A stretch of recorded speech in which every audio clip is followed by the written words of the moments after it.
Assalamualaikum warahmatullahi wabarakatuh. Saya Ayu Krisma Nur Suci dari Prodi PGSD semester 4 akan menjelaskan tentang materi pendidikan inklusif. Materi pendidikan inklusif ini dibagi menjadi 4 subtopik. Nah, yang pertama itu ada pendidikan inklusif yang masih dibagi lagi menjadi beberapa. Yang pertama ada pendidikan segregatif. Apa itu pendidikan segregatif? Pendidikan segregatif itu di mana pendidikan anak berkebutuhan khusus dipisahkan dengan siswa yang normal. Nah, dalam pendidikan segregatif ini ada kelebihannya, antara lain guru lebih mendalami layanan pendidikan ABK. Lalu adanya pelabelan bagi anak ABK. Ada juga kelemahan dari pendidikan segregatif, antara lain biayanya relatif mahal, fasilitas lembaga SLB hanya ada di kota-kota tertentu, perkembangan sosial anak ABK setelah lulus kemungkinan besar akan terganggu. Pendidikan segregatif ini contohnya SLB Negeri Surakarta. Yang kedua ada pendidikan integratif. Apa itu pendidikan integratif? Pendidikan integratif merupakan pendidikan di mana anak ABK bersama dengan siswa normal yang bersekolah di sekolah reguler.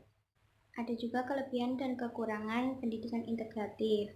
Kelebihannya itu dapat memfokuskan peserta didik dalam setiap mata pelajaran, lalu memotivasi peserta didik, lalu guru dapat lebih memperhatikan peserta didik untuk mencapai kegiatan belajar mengajar yang efektif dan efisien. Ada juga kelemahan pendidikan integratif, antara lain peserta didik harus dapat menguasai pembelajaran, lalu guru sulit menerapkan pendidikan integratif secara penuh dan menuntut adanya sumber belajar mengajar yang bermacam-macam. Contoh dari pendidikan integratif ini adalah di Negeri 1 Klodran, Surakarta. Yang ketiga ada pendidikan inklusif. Pendidikan inklusif yaitu pendidikan anak berkebutuhan khusus supaya mendapatkan perlakuan dan kewajiban yang sama seperti anak normal lainnya. Kelebihannya antara lain mengajarkan kebersamaan, menghilangkan diskriminasi, dan anak ABK sejajar dengan anak normal. Ada juga kelemahannya, antara lain minimnya sarana pendidikan inklusif, lalu keterbatasan pengetahuan dan keterampilan yang dimiliki oleh guru. Contoh dari pendidikan inklusif ini ada di SD Negeri Karangasem 1. Yang keempat, ada strategi.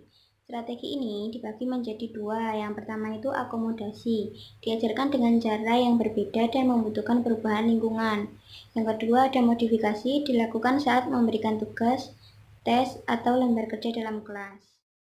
Selanjutnya subtopik yang kedua, yaitu anak berkebutuhan khusus. Anak berkebutuhan khusus itu merupakan kondisi di mana anak mengalami gangguan perkembangan fisik maupun mental. Ada jenis-jenis gangguan yang dialami oleh anak, antara lain tunalaras, yaitu mengalami penyimpangan tingkah laku. Penanganannya dapat menggunakan terapi tingkah laku. Lalu tunadaksa, yaitu mempunyai kelainan atau cacat menetap di bagian anggota gerak, tulang, sendi, dan otot. Penanganannya dapat dengan memberi motivasi anak, menerapkan terapi, dan menanamkan kemandirian kepada anak. Lalu ada tunanetra, yaitu anak yang mengalami gangguan penglihatan. Penanganannya dapat menggunakan terapi, lalu menggunakan media belajar yang mirip nyata atau replika. Selanjutnya tunarungu. Tunarungu itu mengalami gangguan dalam pendengarannya. Penanganannya dapat menggunakan media pembelajaran yang bersifat visual atau lebih banyak menggunakan indera penglihatan. Tunagrahita yaitu mengalami kekurangan dalam kecerdasan. Penanganannya dapat dengan terapi gerak, terapi bermain, terapi bekerja, dengan melatih life skill. Ada kesulitan belajar. Ini merupakan kondisi di mana anak mengalami gangguan dalam bidang akademik.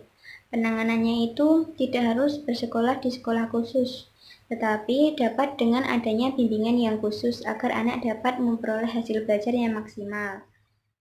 Selanjutnya ada ADD atau ADHD.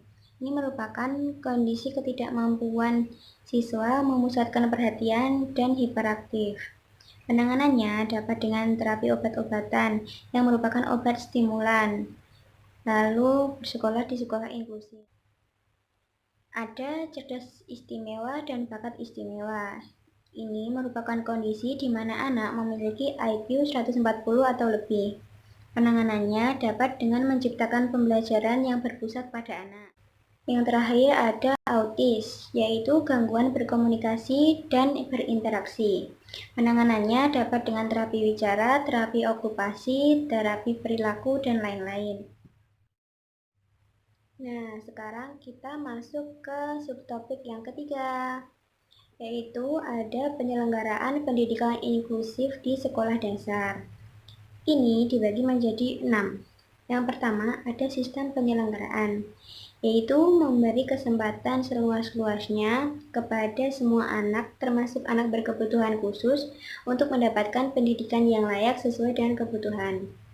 Lalu yang kedua, ada identifikasi dan asesmen BK, yaitu untuk memberi pelajaran, guru harus melakukan identifikasi terhadap anak berkebutuhan khusus yang dilakukan dengan cara menghimpun data anak, menganalisis data dan mengklasifikasikan anak, kemudian menginformasikan hasil analisis dan klasifikasi. Dalam pendidikan inklusif, perlu ada kurikulum tambahan dengan memodifikasi materi kurikulum sesuai dengan kemampuan anak berkebutuhan khusus. Yang ketiga, ada guru pendamping khusus atau GPK. Itu tenaga pendidik profesional yang bertugas mendampingi dan membimbing anak berkebutuhan khusus dalam belajar, guna mengembangkan potensi yang dimiliki secara optimal. GPK minimal harus ada 1 dalam setiap sekolah. Yang keempat, ada program perencanaan individual atau sering disebut dengan PPI, yaitu suatu program pembelajaran yang spesifik dibuat untuk anak berkebutuhan khusus, sesuai dengan kebutuhan yang diperlukan siswa. Nah, langkah-langkah dalam menyusun PPI ini ada beberapa cara. Yang pertama, menciptakan tim PPI, lalu menilai kekuatan, kelemahan, minat, dan kebutuhan anak, lalu mengembangkan tujuan jangka panjang dan pendek, merancang metode dan prosedur pencapaian tujuan, yang terakhir menentukan metode evaluasi yang dapat dipergunakan untuk kemajuan anak. Masuk yang kelima, ada desain kurikulum dan pembelajaran, yaitu menyusun rancangan kurikulum sesuai dengan visi dan misi sekolah. Yang keenam, ada evaluasi pembelajaran, yaitu kegiatan yang dilakukan secara berkelanjutan, sistematis, dan menyeluruh dalam penjaminan. Penetapan pengendalian kualitas dari pembelajaran itu sendiri terhadap komponen pembelajaran. Manfaatnya untuk memahami sesuatu yang dimiliki siswa, lalu mengambil keputusan, meningkatkan kualitas belajar dan kualitas siswa. Ya, sekarang kita masuk ke subtopik yang keempat atau yang terakhir, yaitu kekuatan pendidikan inklusif. Nah, ini dibagi menjadi 4.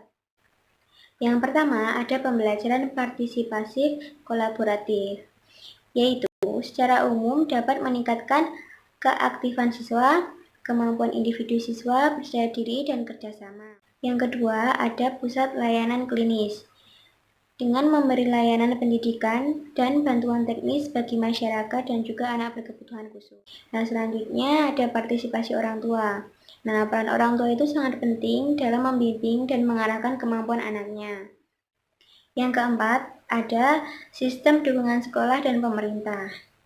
Seperti yang tercantum dalam UU nomor 20 tahun 2003 tentang sistem pendidikan nasional, bahwa seluruh warga negara Indonesia berhak mendapatkan pendidikan, baik anak normal maupun anak yang berkebutuhan khusus.